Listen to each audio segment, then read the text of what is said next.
요한계시록 22번 계시록 9장 13절로 21절 말씀. 여섯째 나팔 사람 3분의 1이 죽임을 당함입니다.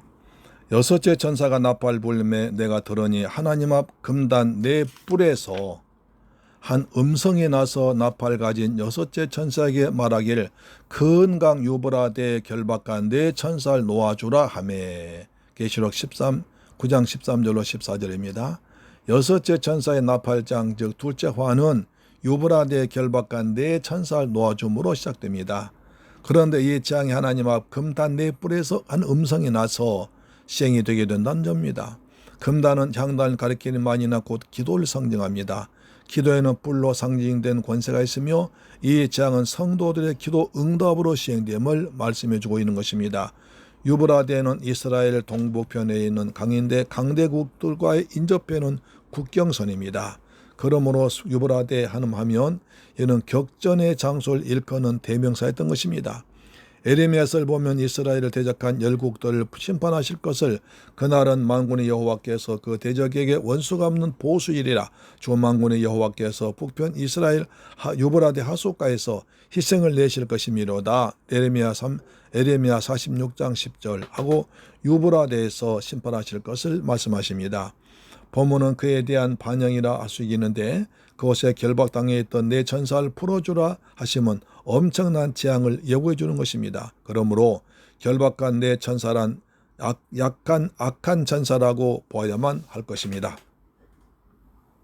이 점에서 결박당했던 네 천사를 풀어주란 말씀과 20장 7절에 천년이 참의 사단이 그 옥에서 놓여 나와서 땅의 사방 백성곡과 마곡을 미혹하고 모아 싸움을 붙이리니 한 말씀을 함께 생각해 볼 필요가 있습니다.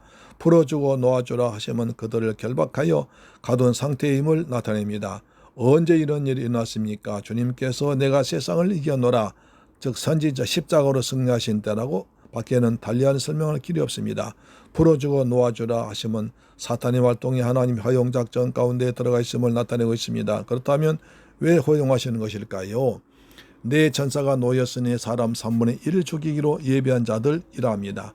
결박에서 풀려난 네 천사를 통한 둘째 화는 사람을 죽이지는 못하게 한 첫째 화와는 달리 사람 3분의 1이 죽임을 당하는 가공할 만한 재앙이라고 말씀합니다. 이 재앙에 동원된 마병되어 수는 2만만이니 내가 그들의 수를 들어노라 합니다.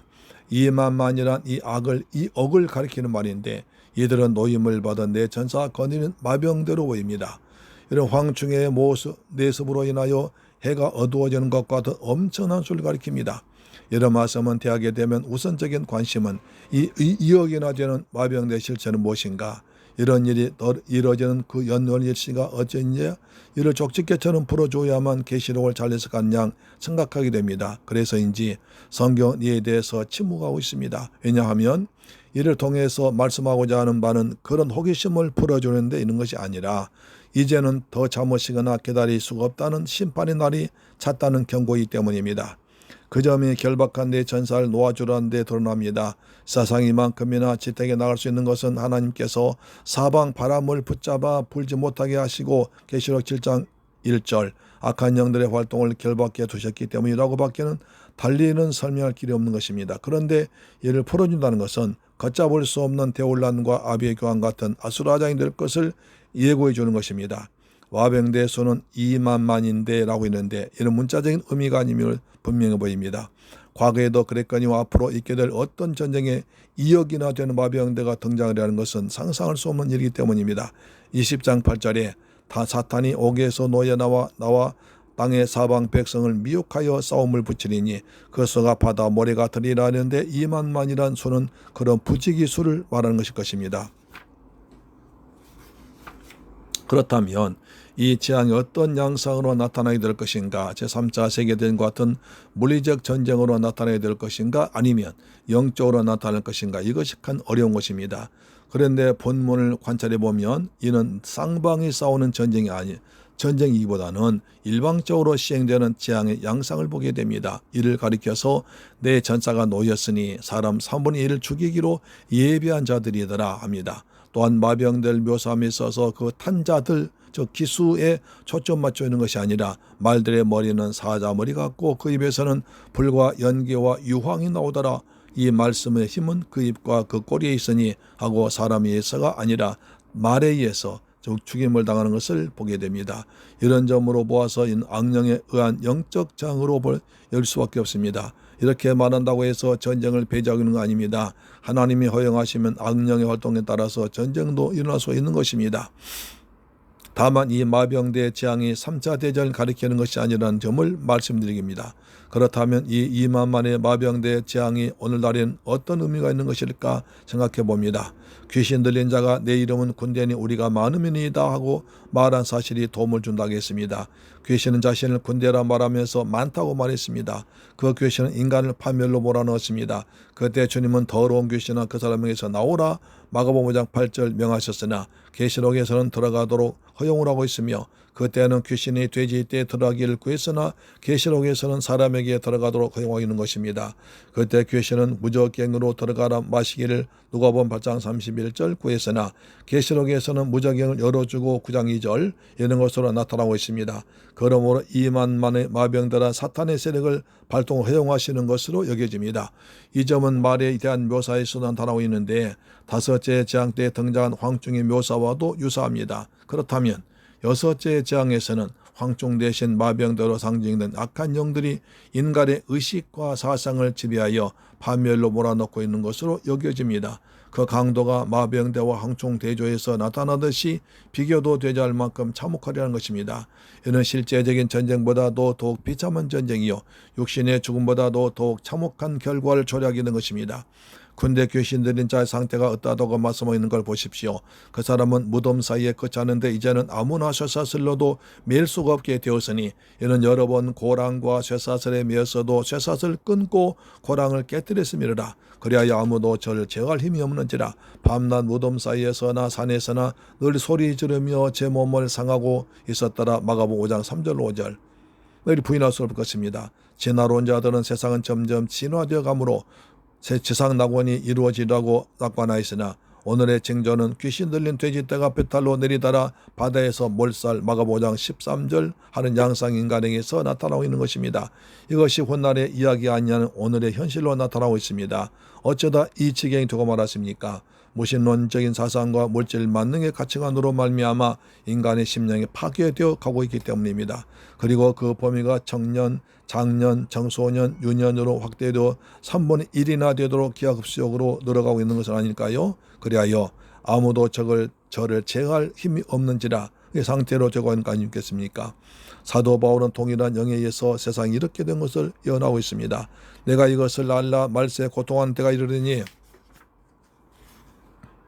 사람들은 자기를 사랑하며 돈을 사랑하며 자긍하며 교만하며 회방하며 부모를 거역하며 감사치 아니하며 거룩하지 아니하며 무정하며 원통함을 풀지 아니하며 참소하며 절제하지 못하며 사나우며 사는 것을 좋아하니하며 배반하여 조급하며 적어하며 쾌락을 사랑하길 하나님 사랑한 것보다 더하며 경건의 모양은 있으나 경건의 능력은 부인한 자니 이같이 자들에게서 내가 돌아서라 하고 디모데후서 3장 1절로 5절 경고했습니다. 우리의 청소년들이 이렇게 되어가고 있는 것은 제정신이 아닌 악한 영들의 지배를 받고 있기 때문입니다. 이마에 하나님의 인맞은 자들은 이 같은 자들에게서 돌아서라는 것입니다. 18절 보면 새 재앙이 말하고 있는데 무엇입니까? 곧 저 입에서 나오는 불과 연기와 유황이라고 말씀합니다. 이로 인하여 사람 3분의 1이 죽임을 당하느니라고 합니다. 이를 가리켜 현대적인 무기란 해석은 다음 절에서 이 말들의 힘은 그 입과 꼬리에 있다고 말씀함으로 거부되고 있습니다. 그 꼬리는 뱀 같고 또 꼬리에 머리가 있어 이것으로 패하더라고 합니다. 마병대 입과 꼬리가 강조되어 있음을 주목해야 됩니다. 그 꼬리가 뱀 같다는 것은 인류의 시절 요구한 그 뱀을 연상케 하고 입에서 나오는 불과 연기란 개구리 같은 더러운 영이 옷의 용의 입과 짐승의 입과 거짓 선자 입에서 나오니 계시록 16장 13절 한 것과 상통하고 있습니다. 입에서 불과 연기와 유황이 나온다는 것은 계시록의 용 예로 볼 때 1장 16절, 2장 16절, 16, 13절, 19장 15절 분명 언어와 관련이 있습니다. 여기서 사상과 언어에 가공할 만한 위력이 있음을 각성해야만 합니다. 영적인 전쟁은 언어의 싸움이요 사상전입니다. 이 시대에 가장 타락하고 부패하여 사탄의 불의의 병기 로마서 6장 13절가 된 것이 사상과 언어라 해도 과언이 아닙니다. 교회는 이에 대해서 무방비 상태인 것도 사실입니다. 질문 드리겠습니다. 창조론은 과학입니까? 신학입니까? 그렇다면 진화론은 과학입니까? 신학입니까? 우리 학생들은 무엇이라 대답할 것 같습니까? 과학이라고 말한 사람이 많을 것입니다. 그렇다면 당신은 성경을 부인하고 있는 것입니다. 그는 자신도 모르는 사이에 무신론 사상에 이식화된 것입니다. 진화론은 과학이 아닙니다. 과학적으로 증명된 것이 아닙니다. 천지 만물이 무에서 어떻게 생길 수가 있는가를 증명하기를 못하고 있습니다. 성경은 말씀합니다. 믿음으로 모든 세계가 하나님의 말씀으로 지어진 줄 우리가 아나니 보이는 것은 나타나는 것으로 말미암아 된 것이 아니니라. 히브리 11장 3절. 보이는 것은 나타나는 것으로 말미암아 된 것이 아니란 말씀이 무슨 뜻입니까? 보이는 것 즉 해와 달과 지구 등이 분명히 존재하는데 이것들이 나타난 것 즉 사람이나 짐승이나 이런 나타난 것에 의해서 되어진 것이 아니라는 것입니다. 다시 말하면 볼 수 없는 존재 즉 창조주에 의해서 지어진 줄 우리가 안다는 결론에 도달하게 됩니다. 그러므로 사도 바울은 창세로부터 그의 보이지 아니하는 것들 곧 그의 영원하신 능력과 신성이 그의 만드신 만물에 분명히 나타나느니라. 히브리 1장 로마 7장 20절라고 말씀합니다. 진화론이란 불의로 진리를 막으려는 로마 7장 18절 사탄의 신학뿐 아니라 영적 전쟁이 있었어도 사상전에 패배하면 승산이 없다는 것입니다. 우리의 청소년들이 입과 오리에서 나오는 힘에 의해서 사탄의 사상이 의식화되어 있음을 깨달아야만 하는 것입니다. 18장에는 바벨론의 멸망이 나오는데 세속 도시에서 거리던 품목에는 종들과 사람의 영혼들이라는 끔찍한 상품이 들어있습니다. 종들이 노예를 가리키는 것이라면 사람의 영혼들이란 무엇을 가리키는 것이겠습니까? 이것이 저희 입에서 나오는 불과 연기와 유황을 인하여 사람 3분의 1이 죽임을 당하니라는 말과 관련 있는 것처럼 여겨집니다. 내 전사가 놓였으니 그들은 그년 월 일시에 이르러 사람 3분의 1을 죽이기로 예비된 자들이더라. 한 연월 일시를 생각해 보아야만 하겠습니다. 그날은 이미 지나간 날일까요? 아니면 앞으로 오고 있는 것일까요? 다들 앞으로 오고 있다고 말할 것입니다. 그렇다면 한번 생각해 봅시다. 요한의 계시록을 기록할 당시 연 2000년이 되어야 합니다. 그렇다면 환란 중에 있었던 초대교회 성도에게 그 년 일시가 어떤 의미가 있었으며 무슨 위로가 되었겠습니까? 이 대목에서 짚고 넘어갈 관점은 분명히 하나님께서 정하신 결정적인 연월일시가 있다는 것입니다. 그러나 하나님께서 그날을 밝히시지 않으셨기 때문에 우리는 모릅니다. 왜 밝히지 않으셨을까요? 성경이 이렇게 말합니다. 오늘이라 일컫는 동안에 매일 피차 고면하여 너희 중에 누구든지 죄의 유혹으로부터 강팍하게 되며 나라고 이런 뜻입니다. 만약 하나님께서 2012년 12월 12일 12시라는 식으로 연월 일시를 밝히셨다면 초대교회 성도들에게는 아무런 위로가 되지 못했을 것입니다. 도리어 나와는 상관이 없는 일이라고 불신앙에 빠지고 말았을 것입니다. 그러므로 그날을 사모하는 자들에게는 오늘이 바로 그날이요 매일매일이 그날이란 각성으로 살아가는 것입니다. 그러므로 여섯째와 일곱째 대접 사이에서 보라 내가 도적같이 오리니 계시록 16장 15절 말씀하고 있는 것입니다. 주님의 재림도 그 연일시에 오시겠다는 것이 분명합니다. 도적같이 오리니라고 말씀하는 것은 매일매일을 그날같이 살아가라는 말씀인 것입니다. 그러므로 20장에 나오는 수천 년 동안 왕노탄다는 것을 개혁자들이 주님께 초림으로부터 재림까지 기한 즉 오늘의 연속으로 보는 이유가 여기에 있습니다. 이참에 종말 바라보는 성경의 관점을 말씀드리겠습니다. 주님은 감람산 강화에서 예루살렘의 멸망과 주 심판이라는 두 상황을 겹쳐진 하나님의 하나의 그림으로 말씀하십니다. 예루살렘이 멸망을 당할 당시에 100만 명 이상이 죽었다고 말합니다. 이를 목격한 사람들은 그때가 종말인 줄 알았습니다. 사실 죽은 자나 남은 자들 먹노라 그때가 종말이기도 했습니다. 왜냐하면 이때 회개하고 죽었느냐 회개하지 않고 죽었느냐 또한 이 징벌을 통해서 회개했느냐 아니면 영원한 분리를 결정짓게 될 분수령이 되기 때문입니다. 그런데 두 사이에는 오늘이란 시점에서 봐도 2000년이란 감격이 있는 것입니다. 이 점은 구약의 선지자들도 마찬가지였습니다. 여호와의 날 즉 종말은 그리스도의 초림과 재림을 구분함 없이 겹쳐진 한 날로 보았던 것입니다. 그것이 들린 것이 아니면 주님의 초림으로 말미암아 말세가 이미 시작되었기 때문입니다. 그러므로 성경에 말씀하고 있는 말세는 주님의 초림으로부터 재림까지의 전 기간일 것입니다.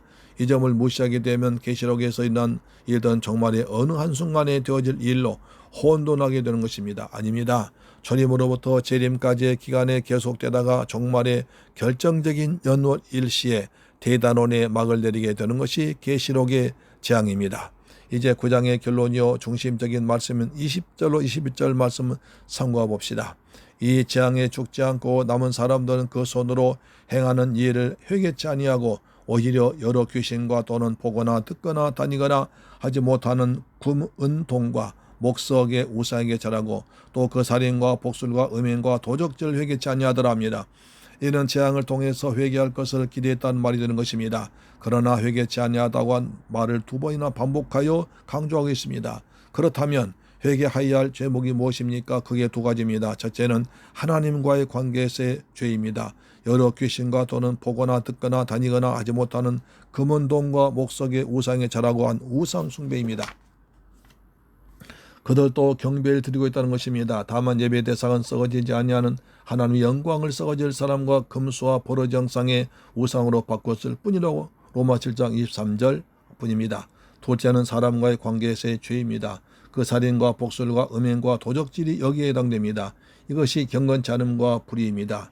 여기 중요한 요점이 되는데 그러니까 저들도 재앙들 통해서 무엇인가 믿고 의지함을 절감하게 되는 것입니다.